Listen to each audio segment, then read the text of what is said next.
Hello everyone, management मंत्रा के इस video में आप पढ़ेंगे टाइप्स ऑफ डिपार्टमेंटेशन। तो इसके अंदर हम देखेंगे कि कौन कौन से टाइप्स होते हैं, तो उसको कुछ बेसिस पे डिवाइड किया जाता है। फर्स्ट आता है फंक्शनल डिपार्टमेंटेशन, सेकंड है प्रोडक्ट डिपार्टमेंटेशन, थर्ड है टेरिटोरियल या ज्योग्राफिकल डिपार्टमेंटेशन, फोर्थ है कस्टमर डिपार्टमेंटेशन, फिफ्थ है प्रोसेस और इक्विपमेंट डिपार्टमेंटेशन, सिक्स्थ है टाइम डिपार्टमेंटेशन और सेवंथ है कंबाइंड डिपार्टमेंटेशन। इनको डिटेल में देखने से पहले डिस्क्रिप्शन में आप डिपार्टमेंटेशन से रिलेटेड डिफरेंट टॉपिक्स पे वीडियो देख सकते हैं। वीडियो अच्छा लगे तो प्लीज़ लाइक कीजिए, चैनल को सब्सक्राइब कीजिए और कमेंट कीजिए, और किसी टॉपिक पे वीडियो चाहिए तो आप कमेंट कर सकते हैं। तो पहले हम देखते हैं कि डिपार्टमेंटेशन क्या होता है, उसके बाद इन सारे टाइप्स को हम डिटेल में देखेंगे कि इनका डायग्राम कैसा होता है, क्या इसके एडवांटेजेस और डिसएडवांटेजेस होते हैं उनके बारे में। तो डिपार्टमेंटेशन, अगर इससे पहले का वीडियो आपने देखा तो आपको पता ही होगा। डिपार्टमेंटेशन एक प्रोसेस है जिसमें कि हम रिलेटेड एक्टिविटी का ग्रुप बना देते हैं कुछ भी फंक्शन या स्पेसिफिक यूनिट्स के अकॉर्डिंग। जो ऑर्गेनाइजेशन है उसको हम डिवाइड कर देते हैं पार्ट्स में कुछ बेसिस पे, ताकि जो काम है वो स्मॉल सेक्शन में हो जाए, सब लोग अपने स्पेशलाइजेशन के अकॉर्डिंग एफिशिएंसी से अच्छी तरीके से काम को कर सके, इसलिए डिपार्टमेंटेशन किया जाता है। अब जो हमने टाइप्स देखे उनको हम डिटेल में देखते हैं। फर्स्ट आता है डिपार्टमेंटेशन बाय फंक्शन। इसके अंदर ऑर्गेनाइजेशन को हम जो भी डिवाइड करते हैं वो फंक्शन के बेसिस पे डिवाइड करते हैं, मतलब कि क्या क्या काम होने वाले हैं उनके बेसिस पे हम डिवाइड करेंगे। लाइक आपको पता है प्रोडक्शन होता है, परचेसिंग होती है, सेल्स होता है, फाइनेंस होता है, पर्सोनल मतलब कि HR होता है, इसके अलावा भी मार्केटिंग होता है, अकाउंटिंग होता है। तो ये पॉपुलर बेसिस है कि आप मेजर जो भी आपके फंक्शंस हैं उनके अकॉर्डिंग डिवाइड करें और फिर सब फंक्शंस के अकॉर्डिंग भी डिवाइड कर देते हैं। फॉर एग्जांपल बात करें, लाइक प्रोडक्शन डिपार्टमेंट में आपकी और भी एक्टिविटीज़ होती है, लाइक क्वालिटी कंट्रोल, मटेरियल की प्रोसेसिंग, रिपेयर एंड मेंटेनेंस, तो उसके अकॉर्डिंग भी आप सब डिवाइड कर सकते हैं। आप इसका डायग्राम देख सकते हैं, CEO सबसे ऊपर, फिर वाइस प्रेसिडेंट को बनाया गया, उसमें sales and marketing, finance and accounting और मैन्युफैक्चरिंग। सेल्स और मार्केटिंग में भी दो सेक्शंस आते हैं, मार्केटिंग और सेल्स। फाइनेंस एंड अकाउंटिंग में भी दो, फाइनेंस और अकाउंटिंग, और मैन्युफैक्चरिंग में भी आता है परचेस और प्रोडक्शन। तो इस तरीके से फंक्शंस के बेसिस पे डिपार्टमेंटेशन होता है। तो अब हम देखते हैं कि इसके क्या एडवांटेजेस, मतलब क्या फायदे होते हैं फंक्शंस के बेसिस पे डिपार्टमेंटेशन करने के। फर्स्ट आता है ये एक लॉजिकल और नेचुरल फॉर्म होता है डिपार्टमेंटेशन का, कि आप लॉजिकली तरीके से डिपार्टमेंटेशन करते हैं। सेकेंड आता है ये इंश्योर करता है कि जो भी ऑर्गेनाइजेशन का ऑब्जेक्टिव है उससे रिलेटेड जो भी एक्टिविटीज़ है वो सब अच्छी तरीके से परफॉर्म हो, ताकि ऑर्गेनाइजेशन के ऑब्जेक्टिव को अचीव किया जा सके। ये प्रोवाइड करता है स्पेशलाइजेशन को, कि हर मैन पावर को पता है कि वो किस चीज़ में अच्छा है, तो वो उन चीज़ों का अच्छी तरीके से यूटिलाइजेशन कर सकता है, यूज़ कर सकता है। ये डेलीगेशन ऑफ अथॉरिटी की भी फैसिलिटी प्रोवाइड करता है, कि आपको पता है कि किसको आप क्या रिस्पॉन्सिबिलिटी दे सकते हैं, कौन क्या काम कर सकता है, आप उसको उतनी रिस्पॉन्सिबिलिटी और पावर देके काम करवा सकते हैं। और यहाँ पे टॉप मैनेजमेंट अच्छी तरीके से कंट्रोल कर सकता है, क्योंकि जो फंक्शंस है वो लिमिटेड है, और जो ये डुप्लीकेट एक्टिविटीज़ होती हैं आप उससे भी बच सकते हैं, क्योंकि सब डिपार्टमेंट को पता है कि उनके क्या क्या काम है, और आप अच्छी तरीके से ट्रेनिंग प्रोवाइड कर सकते हैं। मैनेजर को पता है कि वो किस चीज़ में एक्सपर्ट है। सब लोगों की जो स्किल्स होती है वो नैरो, मतलब उस पर्टिकुलर स्पेसिफिक एरिया में ही होती है, तो आप उनको अच्छी तरीके से ट्रेनिंग भी प्रोवाइड कर सकते हैं।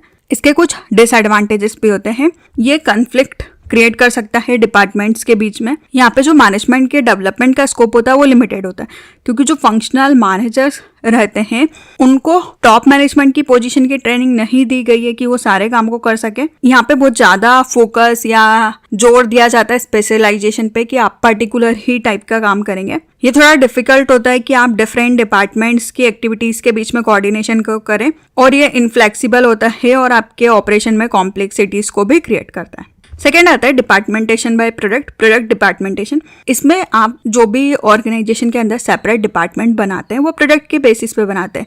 हर प्रोडक्ट के लिए आपने हर डिपार्टमेंट को बना दिया, उसके अंदर भी आप लाइक फंक्शंस के बेसिस पे बना सकते हैं, पर पहले आप प्रोडक्ट के बेसिस पे बनाते हैं। प्रोडक्शन डिपार्टमेंटेशन का यूज़ किया जाता है जब भी आपको बिजनेस को एक्सपैंड करना है, डाइवर्सिफाई करना है, मैन्युफैक्चरिंग या मार्केटिंग के कैरेक्टरिस्टिक्स को जानना है। तो जो लार्ज कंपनियां होती है मेनली, जिनके पास डिफरेंट प्रोडक्ट्स होते हैं, वो प्रोडक्ट डिपार्टमेंटेशन का यूज़ करती है। फॉर एग्जांपल कोई भी कंपनी, उसका प्लास्टिक भी है, केमिकल्स भी है, मेटल्स भी है, फिर वो हर जो ये डिवीजन किया गया इसके अंदर भी सब डिवीजन कर देगी, प्रोडक्शन, सेल्स, फाइनेंस, मार्केटिंग, इस तरीके से उसके अंदर भी वो सब डिवाइड करती है। तो आप इसका डायग्राम देख सकते हैं। जनरल मैनेजर एक ऑटोमोबाइल की कंपनी है, 2 व्हीलर का डिपार्टमेंट है, 3 व्हीलर का डिपार्टमेंट है, 4 व्हीलर का भी डिपार्टमेंट है। फिर वो हर डिपार्टमेंटेशन के अंदर भी प्रोडक्शन, फाइनेंस, HR, मार्केटिंग, इस तरीके से डिपार्टमेंटेशन होता है। तो इसके क्या एडवांटेजेस होते हैं? फर्स्ट आता है कि इसके अंदर आपका फोकस हर प्रोडक्ट लाइन के हर एक प्रोडक्ट पे होता है।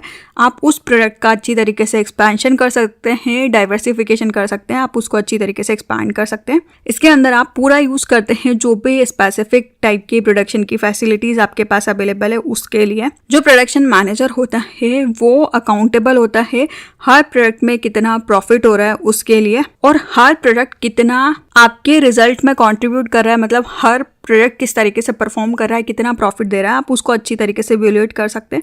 और ये बहुत फ्लेक्सिबल होता है और आप इसमें इजीली चेंजेस को भी कर सकते हैं। इसके कुछ डिसएडवांटेजेस भी होते हैं। ये प्रॉब्लम को क्रिएट भी करता है क्योंकि इफेक्टिवली तरीके से आप हर प्रोडक्ट के डिवीजन पे कंट्रोल नहीं कर सकता है टॉप मैनेजर। यहाँ पे सेंट्रलाइजेशन का एडवांटेज नहीं होता है कि फाइनेंस, अकाउंटिंग हर एक ही जगह अवेलेबल हो। हर प्रोडक्ट लाइन के अकॉर्डिंग आपको डिफरेंट फाइनेंस, अकाउंटिंग और फंक्शंस के डिपार्टमेंट बनाने होंगे। यहाँ पे बहुत ज़्यादा डुप्लीकेसी होती है फिजिकल एक्टिविटी और फंक्शंस की, क्योंकि हर डिपार्टमेंट को अलग तरीके से अपनी कॉस्ट को कैलकुलेट करना है, अलग तरीके से अपने ऑपरेशंस को मेंटेन करना है। और यहाँ पे जो आपकी प्लांट की कैपेसिटीज होती है वो भी पूरी तरीके से यूज नहीं होती। अगर किसी भी प्रोडक्ट की डिमांड कम है, उसका प्रोडक्शन नहीं हो रहा है, तो आप उसका यूज ही नहीं करते। तो कुछ डिसएडवांटेजेस भी होते हैं।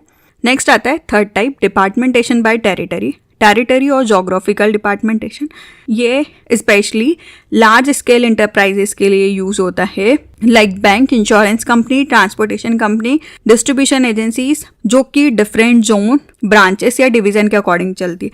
मतलब जो डिफरेंट जोग्राफिकल एरिया में फैली हुई चीज़ें होती हैं उनके लिए टेरिटरी का यूज़ किया जाता है, क्योंकि एक फंक्शनल मैनेजर सारी चीज़ों को एफिशिएंटली तरीके से मैनेज करे ये पॉसिबल नहीं होता है। तो रीजनल मैनेजर को डिफरेंट रीजन्स के अकॉर्डिंग बना दिया जाता है ताकि वो उसको मैनेज करें। जैसे कि आप देख सकते हैं जनरल मैनेजर, तो उसके अंदर सेल्स के मैनेजर है, नॉर्थ, साउथ, वेस्ट और ईस्ट के अलग अलग। तो ये टेरिटरी के अकॉर्डिंग डिपार्टमेंटेशन। तो इसके फायदे होता है कि जो हर रीजनल मैनेजर होता है वो स्पेशलाइज होता है उस रीजनल एरिया में क्या पर्टिकुलर प्रॉब्लम आ रही है, वहाँ लोकल मार्केट में ये लोगों को क्या चाहिए, वो इसको अच्छी तरीके से डील कर सकता है। और ये आपके बिजनेस को डिफरेंट रीजन्स में फैलाने में, बढ़ाने में हेल्प करता है। और ये हेल्प करता है कि लोकल ऑपरेशंस के जो भी बेनिफिट है आप उनको अचीव कर सकते हो। आप उनके साथ फैमिलियर हो सकते हो कि वहाँ का कस्टम, लोगों का प्रेफरेंस कैसा है, कैसे स्टाइल, फैशन को वो फॉलो कर रहे हैं, आप उनको जान सकते हैं। इसका रिजल्ट होता है कि आप फ्रेट, रेंट और लेबर कॉस्ट को सेव करते हैं, टाइम को सेव करता है ये आपकी। अच्छे तरीके से आप कोऑर्डिनेशन कर सकते हैं लोकल मार्केट के अंदर। यह हर रीजनल मैनेजर को ऑटोनॉमी प्रोवाइड करता है कि उनके पास अपॉर्चुनिटी है कि वो वहाँ पे लोगों को ट्रेन कर सकते हैं और अच्छी तरीके से ऑपरेशन को चला सकते हैं। इसके कुछ डिसएडवांटेजेस भी होते हैं कि कम्युनिकेशन में प्रॉब्लम आती है, क्योंकि आपके जो डिपार्टमेंटेशन है वो डिफरेंट एरिया में फैला हुआ है। इसमें आपको बहुत ज़्यादा मैनेजर्स की ज़रूरत होगी और जनरल मैनेजर की कैपेबिलिटीज़ और स्किल्स उनके अंदर होनी चाहिए, पर हो सकता है कि आपको वो सब अवेलेबल ना हो। लड़ाई झगड़े, कन्फ्लिक्ट्स भी हो सकते हैं रीजनल मैनेजर्स के बीच में। हेड ऑफिस के लिए डिफरेंट ब्रांचेस को कंट्रोल करना, उनके बीच में कोऑर्डिनेशन बिठाना डिफिकल्ट हो जाता है। यहाँ पे डुप्लीकेसी होती है, जो भी फिजिकल फैसिलिटी है, ऑपरेशन में जो कॉस्ट आ रही है वो ज़्यादा आती है। तो ये कुछ डिसएडवांटेजेस होते हैं टेरिटरी डिपार्टमेंटेशन के। नेक्स्ट आता है डिपार्टमेंटेशन बाय कस्टमर। यहाँ पे जो भी आप डिपार्टमेंटेशन करते हैं या एक्टिविटीज़ को ग्रुप में करते हैं, वो कस्टमर किस टाइप का उस बेसिस पे करते हैं। फॉर एग्जांपल एक लार्ज क्लॉथ स्टोर, उसको हम डिवाइड कर सकते हैं होलसेल, रिटेल, एक्सपोर्ट डिवीजन में। इस टाइप का डिपार्टमेंटेशन तब यूजफुल होता है जब आप प्रोडक्ट और सर्विसेज दोनों को सेल कर रहे हैं और आप क्लियरली डिफाइन कर सकते हैं कि किस टाइप का आपका कस्टमर ग्रुप है। कोई भी लार्ज रेडीमेड गारमेंट का स्टोर है तो वो सेपरेट डिपार्टमेंटेशन बनाता है, मेंस के लिए, वुमेन्स के लिए, चिल्ड्रंस के लिए। वैसे ही बात करें तो बैंक डिफरेंट डिपार्टमेंट्स बनाती है, loan department, large scale, small scale businesses के लिए। तो ये कस्टमर के बेसिस पर डिपार्टमेंटेशन। आप इसका डायग्राम देख सकते हैं। जनरल मैनेजर, हम बैंक के अंदर की बात करें तो मैनेजर पर्सनल लोन के लिए, मैनेजर ज्वेलरी लोन के लिए, मैनेजर हाउसिंग लोन के लिए जो भी हाउस पे लोन दिया जाता है, और मैनेजर कार लोन के लिए। तो ये डिफरेंट मैनेजर्स होते हैं डिफरेंट कस्टमर के अकॉर्डिंग। तो अब हम देखते हैं इसका क्या फ़ायदा होता है। फर्स्ट आता है कि आप स्पेशल अटेंशन दे सकते हैं कस्टमर को कि किस कस्टमर का कैसा टेस्ट है, प्रेफरेंस है, उनको क्या चाहिए। डिफरेंट टाइप के कस्टमर को आप इजीली सेटिस्फाइड कर सकते हैं। कस्टमर सेटिस्फैक्शन इंक्रीज होगा तो आपकी गुडविल इंक्रीज होगी। ये आपको फ़ायदा देता है कि जो भी स्पेशलाइजेशन है आप उसका फ़ायदा ले सकते हैं। जो इंटरप्राइजेस है वो नॉलेज को ले सकता है हर कैटेगरी के कस्टमर्स के बारे में। इसके कुछ डिसएडवांटेजेस भी होते हैं। कोऑर्डिनेशन करना सेल्स और अदर फंक्शंस के बीच में डिफिकल्ट होता है, और यहाँ पे जो मैन पावर है कुछ डिपार्टमेंट में उनका पूरी तरीके से आप यूज़ नहीं कर सकते क्योंकि उस पर्टिकुलर एरिया में डिमांड कम होती है। इसमें डुप्लीकेशन ऑफ एक्टिविटी होता है और हेवी ओवरहेड्स भी आते हैं। जो मैनेजर होता है कस्टमर डिपार्टमेंट्स का, उसके ऊपर प्रेशर रहता है स्पेशल बेनिफिट्स और फैसिलिटीज़ के लिए। तो ये कुछ डिसएडवांटेजेस होते हैं। नेक्स्ट आता है डिपार्टमेंटेशन बाय प्रोसेस और इक्विपमेंट्स। इस टाइप के डिपार्टमेंटेशन में आप प्रोडक्शन की क्या प्रोसेस है, कैसे आप इक्विपमेंट को यूज़ कर रहे हैं, वो इन्वॉल्व होता है। तो जनरली मैन्युफैक्चरिंग और डिस्ट्रीब्यूशन जो इंटरप्राइजेस रहते हैं उसमें इस तरीके के डिपार्टमेंटेशन का यूज़ किया जाता है। लाइक टेक्सटाइल की मिल है तो उसके अंदर गिनिंग, स्पिनिंग, वेबिंग, डाइंग और फिनिशिंग डिपार्टमेंट होगा। मतलब कि उसकी जिनिंग करना, कटाई करना, बुनाई करना, फिर उसमें कलर देना और फिर फिनिशिंग करना। इस तरीके से डिफरेंट डिपार्टमेंट को बनाया जाता है। सिमिलरली अगर बात करें प्रिंटिंग प्रेस की तो उसमें भी composing, proof reading, printing, binding departments होता है। तो प्रोडक्शन की प्रोसेस और इक्विपमेंट के बेसिस पर डिपार्टमेंटेशन होता है। जैसा कि आप देख सकते हैं जनरल मैनेजर, फिर मैनेजर स्पिनिंग, मैनेजर वेबिंग और मैनेजर डाइंग की पहले कटाई होगी, फिर बुनाई होगी, फिर उस पर कलर दिया जाएगा। तो इसके क्या फ़ायदे होते हैं। फर्स्ट आता है जो प्रोसेस और इक्विपमेंट डिपार्टमेंटेशन होता है, इसमें हाई लेवल का स्पेशलाइजेशन होता है, जिसका मतलब होता है कि आप अच्छी क्वालिटी के प्रोडक्ट को बना रहे हैं, आपके रिसोर्सेज का अच्छा यूज़ कर रहे हैं। जो ग्रुप होता है एम्प्लॉय का वो सिमिलर स्किल वाला होता है, तो अच्छी तरीके से आप एक्सपर्टाइज, प्रोसेस और इक्विपमेंट का यूज़ कर सकते हैं, जिससे कि आपके टाइम और एफर्ट्स जो होते हैं वो भी कम लगते हैं। आप इसमें इजीली मॉनिटर कर सकते हैं, चीज़ों को कंट्रोल कर सकते हैं, हाई क्वालिटी के आउटपुट को आप जनरेट करते हैं। हर डिपार्टमेंट अकाउंटेबल होता है स्पेसिफिक इक्विपमेंट और प्रोसेस के लिए, तो उनकी रिस्पॉन्सिबिलिटीज़ होती है कि वो अच्छी तरीके से काम को करें, मोटिवेट होकर काम को करें। जो प्रोसेस और इक्विपमेंट डिपार्टमेंट होता है ये आपको करियर पाथ प्रोवाइड करता है और डेवलपमेंट की अपॉर्चुनिटीज़ प्रोवाइड करता है हर डिपार्टमेंट के लिए। इसके कुछ डिसएडवांटेजेस भी होते हैं। फर्स्ट आता है प्रोसेस और इक्विपमेंट डिपार्टमेंटेशन का रिजल्ट होता है कि जो एम्प्लॉयज़ है वो स्पेसिफिकली इक्विपमेंट और प्रोसेस पर ही फोकस करते हैं, जिसकी वजह से कोऑर्डिनेशन और कम्युनिकेशन कम हो जाता है। जो प्रोसेस और इक्विपमेंट डिपार्टमेंटेशन होता है इसके अंदर लिमिटेड क्रॉस फंक्शनल नॉलेज होता है, तो जो एम्प्लॉयज़ के पास स्किल है वो लिमिटेड होती है, तो फ्लेक्सिबिलिटी या एडॉप्टेबिलिटी कम होती है। इसमें डुप्लीकेशन ऑफ एफर्ट्स भी होता है क्योंकि जो हर डिपार्टमेंट है उनकी मार्केटिंग, डिज़ाइन, प्रोडक्शन के रिसोर्सेज की उनको ज़रूरत होती है। इसमें चैलेंजेस आते हैं कि आप कैसे कोऑर्डिनेट करेंगे एक्टिविटीज़ के बीच में, डिसीजन मेकिंग होगा जो डिफरेंट डिपार्टमेंट्स के बीच में वो स्लो हो जाता है, और इसमें कॉस्ट भी ज़्यादा आती है क्योंकि हर जो डिपार्टमेंटेशन है उनको अपने रिसोर्सेज, इंफ्रास्ट्रक्चर की ज़रूरत होगी। तो कुछ डिसएडवांटेजेस होते हैं इसके। नेक्स्ट आता है टाइम डिपार्टमेंटेशन। टाइम डिपार्टमेंटेशन ऑर्गेनाइजेशन का स्ट्रक्चर जिसके अंदर एम्प्लॉयज़ को आप ग्रुप करते हैं टाइम के बेसिस पे, डे या वीक के बेसिस पे कर सकते हैं, ताकि आप कंपनी को अच्छी तरीके से मैनेज कर सकें, इफ़िशिएंटली तरीके से मैनेज कर सकें। फॉर एग्जांपल बात करें, कोई भी मैन्युफैक्चरिंग कंपनी है जो कि डिफरेंट शिफ्ट में डिपार्टमेंटेशन कर सकती है, लाइक डे, नाइट शिफ्ट या वीकेंड शिफ्ट हो सकती है उसमें। तो ये जो ग्रुपिंग होगा एम्प्लॉय का, उनकी एबिलिटी, वर्क शेड्यूल के अकॉर्डिंग होगा कि उनको क्या सही टाइम लगता है, बिजनेस की क्या डिमांड है, उसके बेसिस पे, जिसके कि आप प्रोडक्शन को भी इंक्रीज कर सकते हैं। जो आपका टाइम है उसका आप अच्छी तरीके से यूज़ कर सकते हैं। जैसे कि आप देख सकते हैं अगर हम हॉस्पिटल की बात करें तो मॉर्निंग शिफ्ट का डिपार्टमेंट होता है और नाइट शिफ्ट का डिपार्टमेंट होता है, फिर वो सारे लोग चेंज हो जाते हैं, तो इस तरीके से वो लोग काम करते हैं। तो इसके फ़ायदे होते हैं फर्स्ट कि आप इसमें आपके जो वर्क फोर्स है उसको अच्छी तरीके से मैनेज कर सकते हैं और आपके ऑपरेशन को कंटिन्यूसली चला सकते हैं बिना किसी इंटरप्शन के। सेकेंड आता है जैसे ही आप एम्प्लॉयज़ को ग्रुप करते हैं उनके वर्क शेड्यूल के अकॉर्डिंग, जिससे कि प्रोडक्टिविटी इंक्रीज होगी और उनका ज़्यादा फोकस होगा काम के ऊपर। जो टाइम डिपार्टमेंटेशन है ये वर्क बैलेंस को लेके आता है एम्प्लॉयज़ की लाइफ के बीच में, और फ्लेक्सिबिलिटी रहती है और वो जॉब से सेटिस्फाइड रहते हैं। टाइम डिपार्टमेंटेशन इंश्योर करता है कि जो भी उनको रिसोर्सेज चाहिए वो सही टाइम पे बिजनेस की डिमांड के अकॉर्डिंग अवेलेबल हो, बेटर रिसोर्स का लोकेशन होता है, ऑपरेशन की एफिशिएंसी इंक्रीज होती है। ये अच्छी कस्टमर सर्विस को प्रमोट करता है, जिससे कि जो भी कस्टमर की नीड है स्पेसिफिक टाइम में, डे में, वीक में आप उसको सेटिस्फाइड कर सकते हैं। इसके कुछ डिसएडवांटेजेस भी होते हैं। टाइम डिपार्टमेंटेशन के अंदर लिमिटेड कम्युनिकेशन होता है, तो डिफरेंट एम्प्लॉयज़ के बीच में कोलेब्रेशन हो डिफरेंट शिफ्ट के, वो पॉसिबल नहीं है। ये चैलेंजेस को भी क्रिएट करता है कि कैसे आप एक्टिविटीज़ को कोऑर्डिनेट करेंगे, कैसे डिसीजंस को लेंगे डिफरेंट शिफ्ट के बीच में, जिससे कि कॉन्फ्लिक्ट्स भी हो सकते हैं और डिसीजन मेकिंग भी स्लो होगी। जो टाइम डिपार्टमेंटेशन है, इसमें ज़रूरत होती है कि जो भी ऑर्गेनाइजेशन है वो एम्प्लॉयज़ को प्रीमियम वर्किंग आवर्स के लिए पे करें। जो भी टाइम था उससे ज़्यादा अगर उन्होंने काम करवाया तो उनको देना है, जिससे कि हाई लेबर कॉस्ट आती है। टाइम डिपार्टमेंटेशन का रिजल्ट होता है कि इसमें लिमिटेड नॉलेज होता है, शेयरिंग स्किल डिफरेंट शिफ्ट के बीच में कम हो जाती है, क्रॉस फंक्शनल नॉलेज और स्किल कम होता है। नेक्स्ट आता है कंबाइंड डिपार्टमेंटेशन।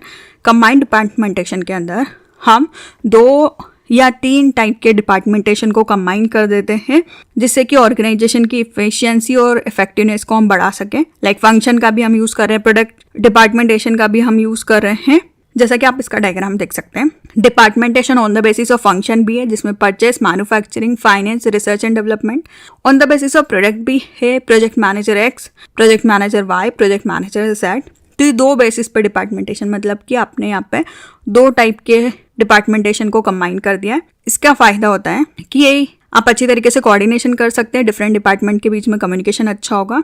मल्टीपल डिपार्टमेंटेशन की मेथड से कंपनी की ऑपरेशन की इफिशिएंसी और इफेक्टिवनेस बढ़ेगी। ये अलाउ करता है कंपनी को कि वो डिफरेंट एरिया में जिसमें वो स्पेशलाइज है, डिफरेंट कस्टमर सेगमेंट को वो इजीली सेटिस्फाइड कर सकती है। हर डिपार्टमेंट अकाउंटेबल है कि उनका क्या स्पेसिफिक फंक्शन है, क्या प्रोडक्ट है, किस लेवल के उनकी रिस्पॉन्सिबिलिटीज़ है, उनका क्या मोटिवेशन होगा। ये बहुत ज़्यादा स्ट्रैटेजिक होता है, फ्लैक्सिबल होता है, और आप डिपार्टमेंटेशन के मेथड्स को बिजनेस की ज़रूरतों के अकॉर्डिंग भी चेंज कर सकते हैं। इसके कुछ डिसएडवांटेजेस भी होते हैं। कंबाइंड डिपार्टमेंटेशन का रिजल्ट होता है कि ऑर्गेनाइजेशन का जो स्ट्रक्चर है वो कॉम्प्लेक्स हो जाएगा, उसमें कोऑर्डिनेशन भी कम होगा। मल्टीपल डिपार्टमेंटेशन की मेथड आपको अप्लाई करनी हो तो आपको ज़्यादा रिसोर्सेस, इंफ्रास्ट्रक्चर की ज़रूरत होगी, जिससे कि ज़्यादा कॉस्ट आएगी। मल्टीपल डिपार्टमेंटेशन की मेथड से कन्फ्लिक्ट्स भी ज़्यादा होंगे, कॉम्प्लेक्सिटी आएगी बिजनेस के अंदर। लिमिटेड कम्युनिकेशन होगा, कोलैबोरेशन होगा डिफरेंट डिपार्टमेंट्स के बीच में, जिससे कि फ्लेक्सिबिलिटी भी कम होगी। तो ये कुछ इसके डिसएडवांटेजेस है। तो इस वीडियो में आपने देखा कि क्या टाइप्स होते हैं डिपार्टमेंटेशन के, जिसमें हमने फर्स्ट देखा फंक्शनल डिपार्टमेंटेशन, सेकंड देखा प्रोडक्ट डिपार्टमेंटेशन, थर्ड है टेरिटोरियल डिपार्टमेंटेशन, फोर्थ है कस्टमर डिपार्टमेंटेशन, फिफ्थ है प्रोसेस डिपार्टमेंटेशन, सिक्स्थ है टाइम डिपार्टमेंटेशन और सेवंथ है कंबाइंड डिपार्टमेंटेशन। वीडियो अच्छा लगे तो प्लीज़ लाइक कीजिए, चैनल को सब्सक्राइब कीजिए और कमेंट कीजिए। और किसी टॉपिक पे वीडियो चाहिए तो आप कमेंट कर सकते हैं। Thank you.